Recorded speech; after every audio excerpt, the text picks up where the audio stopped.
¿Cómo vivir con epilepsia? Cada 26 de marzo se conmemora el Día Púrpura. Se invita a personas de países de todo el mundo a vestirse de púrpura y organizar eventos en apoyo de la concientización sobre epilepsia. El objetivo principal es apoyar a las personas con epilepsia para que no se sientan solas, además de visibilizar su situación, concienciar sobre esta enfermedad y dar a conocer las necesidades de los pacientes. Nos adherimos a los esfuerzos para apoyar la causa a nivel mundial con todas las organizaciones que trabajan para mejorar la calidad de vida de personas con epilepsia y sus familias. Este 2023 quisimos reunir personas de distintos países latinoamericanos para reconocer cómo es vivir con epilepsia, en compañía del Dr. Francisco Taveras, neurólogo especialista en epilepsia, Noemí Canales, directora de la Fundación Epilepsia y Juventud y moderadora de la actividad. Esperamos que lo disfruten. Muchas veces existe la duda de cómo se puede tener una vida lo más funcional posible, o cuáles serían estas recomendaciones en los pacientes que viven con epilepsia. Como todos sabemos, yo pienso que estamos claros de qué es la epilepsia ya, que es una enfermedad neurológica crónica, la cual representa un conjunto de cambios en nuestra red de neuronas, que son las células que se encuentran en nuestro cerebro, y esto representa que vamos a tener predisposición o probabilidad de sufrir las crisis epilépticas, ¿ves? Es la forma en la cual se puede manifestar la enfermedad. Muchas veces desde el punto de vista médico tenemos claro quizás cómo se establece el diagnóstico de la enfermedad, pero a veces desde el punto de vista del paciente no sabe cómo el médico llega a esa conclusión, no sabe por qué se cataloga a alguien como epilepsia o a alguien se cataloga con este diagnóstico como tal y qué impacto puede tener esto en su vida. Y es importante tomar en consideración que este diagnóstico debe ser establecido por un especialista en el área, ya sea neurólogo o incluso quizás no tanto ya el epileptólogo. Muchas veces en nuestros países, en Latinoamérica, no tenemos todos un acceso al epileptólogo como tal, y a veces se reserva más a los casos que son un poquito de dificultad para controlar. Pero el neurólogo como tal puede hacer un certero diagnóstico de la epilepsia. Y desde ya hace unos años, desde el 2014, se identificó que la definición de la epilepsia pudiera catalogarse desde un punto de vista operacional como aquella persona que haya presentado crisis epilépticas separadas de 24 horas y que estas no hayan sido provocadas por otros factores externos. Claro que además de esto, nosotros nos vamos a complementar con estudios como las imágenes, la resonancia del cerebro, el electroencefalograma, pruebas incluso neuropsicológicas para tener más detalles al respecto de qué daño está produciendo la enfermedad en el paciente. Pero sí debemos de tener ese factor de tener el diagnóstico preciso para poder nosotros ejercer un buen tratamiento. Siempre yo les explico a los pacientes que el paciente que le va bien es el que tiene un adecuado diagnóstico y que conoce sobre ese diagnóstico y sabe cuáles son las recomendaciones que debe seguir a lo largo de que ya está establecido el diagnóstico. Sabemos que hay diferentes tipos, hay epilepsia de inicio focal y epilepsia de inicio generalizado. Muchas veces los pacientes quieren saber cuáles son las recomendaciones, además del uso de medicamentos, para poder mantener un adecuado control de las crisis. Y aquí entra un capítulo muy importante, que son los factores desencadenantes, los que comúnmente llamamos como triggers o factores detonantes. Dentro de eso está el uso adecuado de la medicación. O sea, si perdemos dosis de los medicamentos, quizás a la hora incluso ya establecida por el médico, esto pudiera representar en un factor detonante de que pudiera suceder una crisis. La falta de sueño o incluso el insomnio. Cuando un paciente no duerme lo suficiente, que lo recomendable debería de ser de 7 a 8 horas, hay un aumento de riesgo de las crisis. Esto sucede por muchos mecanismos quizás una de las formas más fáciles de entender es que naturalmente, de manera fisiológica, nuestro cerebro se organiza mientras dormimos. Y al no tener un adecuado sueño, esto va a dificultar la red de neuronas y la comunicación entre ellas, y por lo tanto va a haber un mayor riesgo. Aquellos pacientes que tienen estrés, ansiedad o incluso llegan a presentar trastornos del estado de ánimo van a aumentar el riesgo de presentar crisis epilépticas. Por lo cual una adecuada salud mental, tratar de reducir el estrés, tratar de controlar la ansiedad, son factores sumamente importantes en el control de la enfermedad. Sustancias externas como el uso de alcohol, el uso de tabaco, están demostrados que son estimulantes o excitatorios de las neuronas y por ende también pueden actuar en contra de los fármacos anticrisis o fármacos que usamos para controlar las crisis epilépticas y por lo tanto puede haber un mayor riesgo. Existe un riesgo también en algunos tipos de epilepsia, principalmente epilepsias de inicio generalizado o epilepsias reflejas, en las cuales se deben evitar las luces parpadeantes o las luces intermitentes, porque también pudiera aumentar riesgo de crisis. En mujeres principalmente el periodo menstrual o trastornos hormonales pudiera aumentar el riesgo, por lo cual siempre se debe de tener un adecuado control eh, junto con el ginecólogo en caso de que haya un trastorno o una irregularidad en el periodo menstrual. Recomendaciones generales que siempre les doy a mis pacientes para tener una mejor tolerancia de los medicamentos es beber abundante agua, tratar de llevar una dieta sana y equilibrada, no saltar las comidas es sumamente importante. Incluso relacionado con el mismo uso de medicamentos que pudiera aumentar la probabilidad de presentar gastritis y otras comorbilidades que se puedan agregar en la persona. También debemos de cuidarnos de otras comorbilidades. Cuando hablamos de otras comorbilidades me refiero a otras enfermedades, principalmente los procesos infecciosos.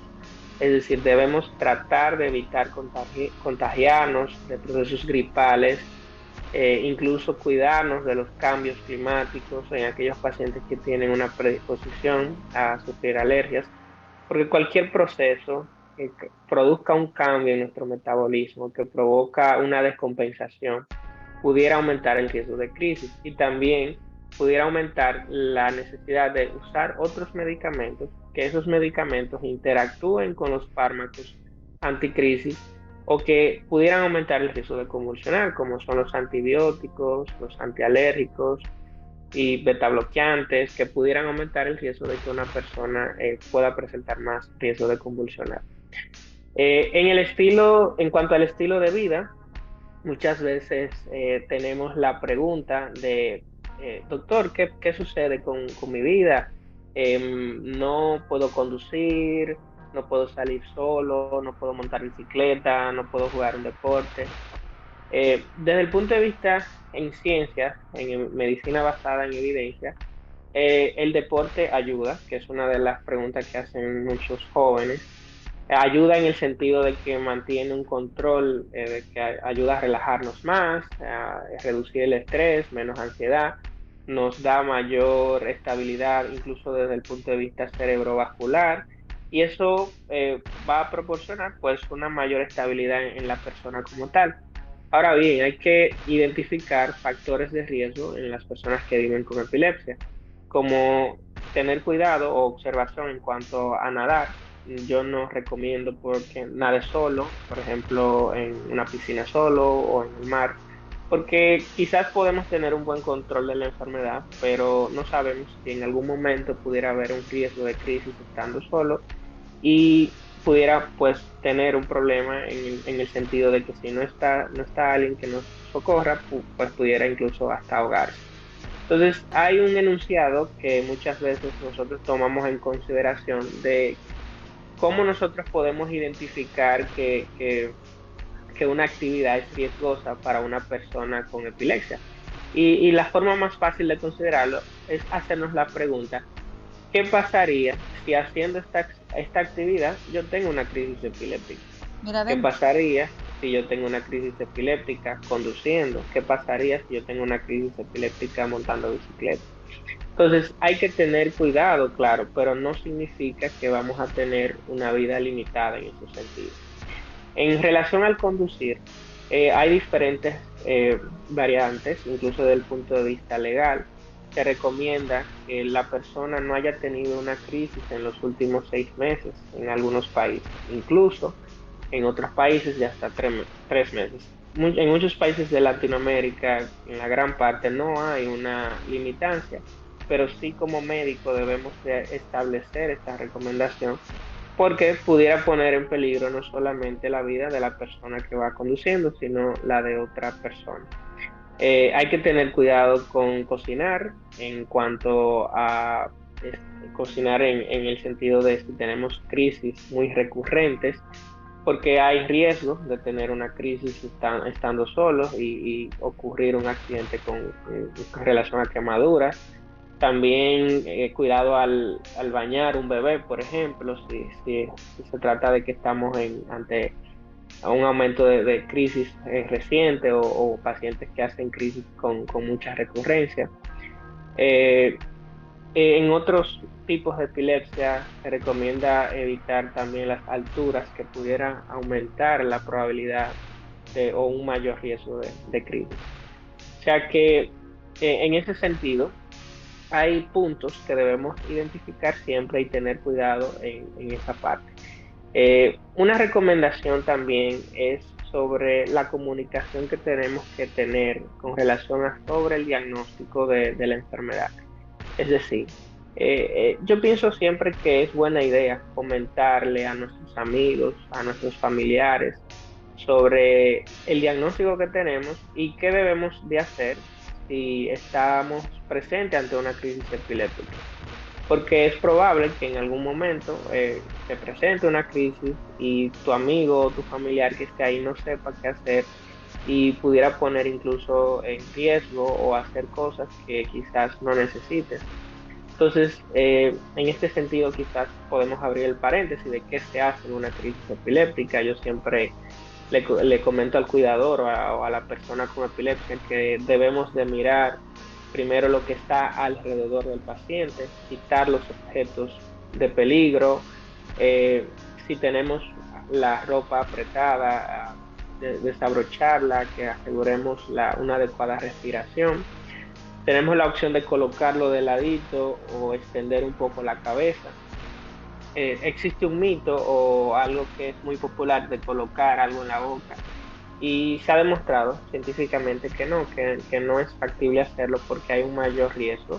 Hay un riesgo de incluso provocar dificultad para la parte de la respiración y mayor riesgo de broncoaspiración o masticar lo que tenemos en la boca y causar un mayor daño. Algo muy importante es que el cuidador no debe entrar en pánico. Por más que sostengamos o apretamos la persona, la crisis no va a parar de esa forma. Entonces tenemos que tratarlo con cuidado, tomar el tiempo, dado que si tenemos un evento que dure más allá de 5 minutos, pues estamos ante la presencia ya de un estado epiléptico y debemos de ya así llevar al paciente a emergencias o contactar al 911 o a la unidad de emergencia que tengamos en cada país. Entonces, me gustaría leer preguntas para saber cuáles son las inquietudes y hacerlo quizás desde un punto de vista interactivo para poder, pues, ver cómo podemos aclarar ciertas dudas que tengan. No sé si les parece hacerlo de esta forma. Sí, pues muchas gracias, doctor, por las informaciones. Creo que dentro de todo, la educación es la base para poder vivir bien con la epilepsia. Educarnos nosotros mismos de qué es lo que nos pasa, qué es lo que tenemos, cómo actuar, y también la familia, los entornos, que son también fundamentales en el apoyo que uno puede recibir. Bueno, le voy a Definitivamente. hacer algunas preguntas que tenemos por ahí cuando las personas se inscribieron, ¿cierto? Dejaron sus dudas, pero también, uy, perdón, tenía la votación ahí, ya, pero también le voy a compartir a todos unas preguntas para que puedan contarnos también si les quedó claras las indicaciones del doctor, si podemos ir profundizando ahí, cada uno con lo que le parezca. Bueno, en ese caso también, doctor, lo que usted decía es que el ejercicio, ¿cierto? Es bueno, el nadar puede ser quizás una dificultad o un riesgo para algunos pacientes, pero definitivamente depende de cada caso. Creo que ahí, ¿cierto? Hay que enfatizar en eso, de que no es que le sirva a veces lo que dijo el vecino, tómese esta agüita, ¿cierto? De hierbas que le va a servir. Entonces ahí es como hay que filtrar eso, ¿cierto? Con la ansiedad que existe en las personas con epilepsia. ¿Es necesario tomar otro medicamento para bajar la ansiedad o es posible hacerlo de manera natural? No necesariamente tenemos que usar medicamentos para manejo de ansiedad. Eh, Cabe destacar que las personas con epilepsia, en un porcentaje alto, incluso se establece que hasta un 50, un 60% de los casos puede llegar a un trastorno de ansiedad. Y de estos un 25% también presentar depresión. No necesariamente eso quiere decir que necesitemos medicamentos que vayan a determinar el control de un trastorno de ansiedad, pero para eso ya se establecen criterios diagnósticos y dependiendo ya, pues el diagnóstico del paciente se decide si hay que valorar el uso de alguna medicación. Yo diría que tratar de controlar el estrés, ya sea haciendo cosas que a nosotros nos gusten, incluso la terapia con psicología, yo pienso que es fundamental en el tratamiento de nuestros pacientes, porque esto ayuda a que el paciente pueda llevar un estilo de vida que sea confortable con él, que se sienta bien, que acepte la enfermedad, identificar cuáles serían esos factores de riesgo que aumenten su ansiedad, su estrés y cómo poder regularlo. Es decir, cómo poder disminuir esos efectos o hacer que esto no te cause ningún impacto en cuanto a tener más ansiedad o más preocupaciones a cosas que tal vez no sean tan significativas o que no representen algo que realmente debemos preocuparnos como tal. Entonces, tener un buen balance en cuanto a salud mental, no solamente desde el punto de vista físico, como de evitar crisis epilépticas, sino desde el punto de vista de lo que nosotros estamos sintiendo, de nuestros pensamientos, de nuestros sentimientos, de cómo nosotros percibimos lo que está a nuestro alrededor o cómo ellos nos están viendo a nosotros. Todo eso debemos saber manejarlo y eso ayuda muchísimo en el control de la crisis, definitivamente. O sea, darle más bien un enfoque integral al tratamiento que existe de epilepsia, ¿cierto? El manejo del ambiente. Definitivamente, definitivamente. Y muchas veces es algo que quizás los pacientes no entiendan cuando nosotros mandamos los pacientes al psicólogo o cuando decimos necesitas ir al psicólogo y al psiquiatra o que también necesitamos valorar con un equipo multidisciplinario. Pienso, a veces existe la duda, cuidado si mi neurólogo no sabe lo que está pasando o lo que está haciendo. Y no, lo que pasa es que con ese manejo multidisciplinario e integral podemos cubrir muchas cosas y podemos abarcar una mejor calidad de vida definitivamente para los pacientes. Súper. Algo que todos nos preguntamos cuando recién nos diagnostican. ¿Se nos va a pasar? ¿Siempre vamos a tener la epilepsia? ¿Estos medicamentos anticrisis curan la epilepsia? Primero, desde el punto de vista de ciencias, debemos ser muy claros de que el medicamento no va a causar un cambio en el mecanismo de por qué está pasando la epilepsia. Y me explico. Hace 2 años se llegó al consenso de que dejemos de usar el término de antiepilépticos y que usáramos el término de anticrisis, porque así motivamos a que se puedan desarrollar investigaciones en medicamentos que pudieran causar un impacto en el mecanismo por el cual la enfermedad está sucediendo, en la epileptogénesis. Entre paréntesis, es decir, curar la enfermedad como tal. Entonces, desde el punto de vista operacional y clínico, nosotros no usamos la palabra cura, usamos el término resuelto, y se considera que una persona con epilepsia tiene su caso resuelto cuando ya tiene 10 años sin tomar, sin convulsionar, y de esos 10 años, 5 sin tomar medicamentos. Es decir, sí se puede lograr una etapa en la cual no vamos a usar fármacos anticrisis, pero eso va a depender del tipo de epilepsia y cada caso es muy individualizado. Hay síndromes epilépticos en los cuales tienen un progreso benigno, es decir, a mayor edad va disminuyendo la probabilidad de que aparezcan las crisis y desaparece incluso la parte clínica, es decir, la evidencia de crisis epiléptica, y tenemos un registro de electroencefalograma incluso también normal, y en muchos casos se logra disminuir, claro, que tiene que hacerse paulatinamente, disminuyendo el medicamento y valorar qué respuesta tenemos. Hay un protocolo que se establece que luego de 3 años, sin tener crisis y sin otro factor de riesgo asociado que nosotros notemos que aumente la probabilidad de que en los siguientes 5 años aumente por encima de un 60% el riesgo de crisis. Entonces, esos son los pacientes candidatos para reducción del medicamento, incluso para valorar su suspensión. O sea que sí, se puede tener una etapa en la cual no vamos a tener que usar el medicamento, pero cada caso es individualizado como tal. Claro, eso es lo importante también, que los casos son individualizados.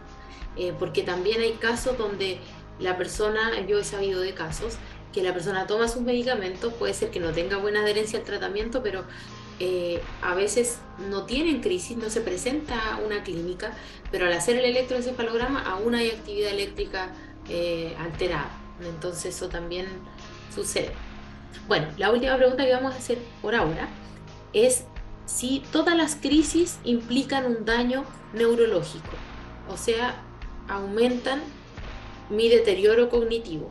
Quizás no del todo vamos a tener esa respuesta porque eso involucra mucha investigación desde el punto de vista fisiopatológico. Yo diría que esto depende del tipo de epilepsia y el tipo de crisis.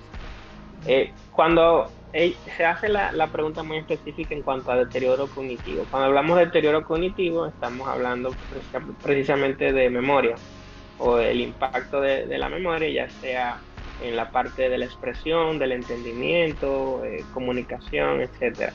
Entonces, yo diría que depende mucho del tipo, porque sabemos que nuestro cerebro tiene diferentes funciones en diferentes localizaciones, y por eso las crisis se manifiestan diferentes dependiendo del tipo de epilepsia. En la epilepsia del lóbulo temporal, sabemos que el lóbulo temporal tiene que ver mucho con la memoria, es como nuestra reserva de memoria y también del entendimiento del lenguaje. Pues definitivamente sí, eso sí se ha demostrado que por cada vez que tenemos crisis va a haber daño de esa red de neuronas. Y esas redes de neuronas se ven afectadas en el sentido de que pierden funciones, pierden capacidades, incluso mueren y se atrofian. Y por eso incluso en el hallazgo de imagenología de la resonancia, en los casos de epilepsia del lóbulo temporal, en caso específico puede haber esclerosis mesial temporal o atrofia, que atrofia es como una disminución en la corteza de nuestro cerebro. La corteza es la superficie del cerebro, y por ende esas neuronas, sucede porque esas neuronas se han perdido. Y claro, las neuronas no van a tener el mismo funcionamiento y por ende puede haber pérdida de esas funciones y puede haber pérdida de la parte cognitiva definitivamente. Ahora bien, no todas las crisis, porque hay crisis que ocurren en otras zonas que tendrían implicación en otros lugares de nuestro cerebro, con pérdida de funciones incluso motoras, pérdida de funciones cuando yo digo motor me refiero a movilidad, a la capacidad de, de tener funciones motoras finas, que es como sostener cosas, escribir, el caminar, la marcha, tener más coordinación. Definitivamente esto se puede afectar dependiendo del tipo de epilepsia, mientras más crisis tenemos.